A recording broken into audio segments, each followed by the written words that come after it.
This is Bonnaroo from the Camp Hemingroo. This is the finished product on the Gator base. Took us about 3.5 hours. We used half a gallon of the product. Went on great. It looks amazing. Excellent product. It's already slick.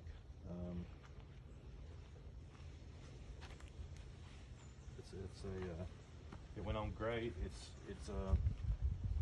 sealing up all. It appears to be sealing up all the rivets, and if there's any problems at all.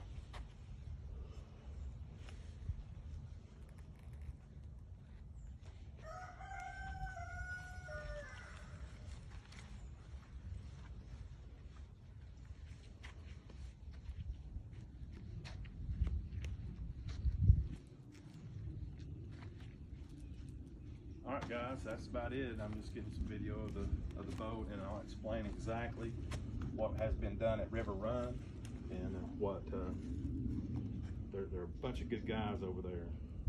They're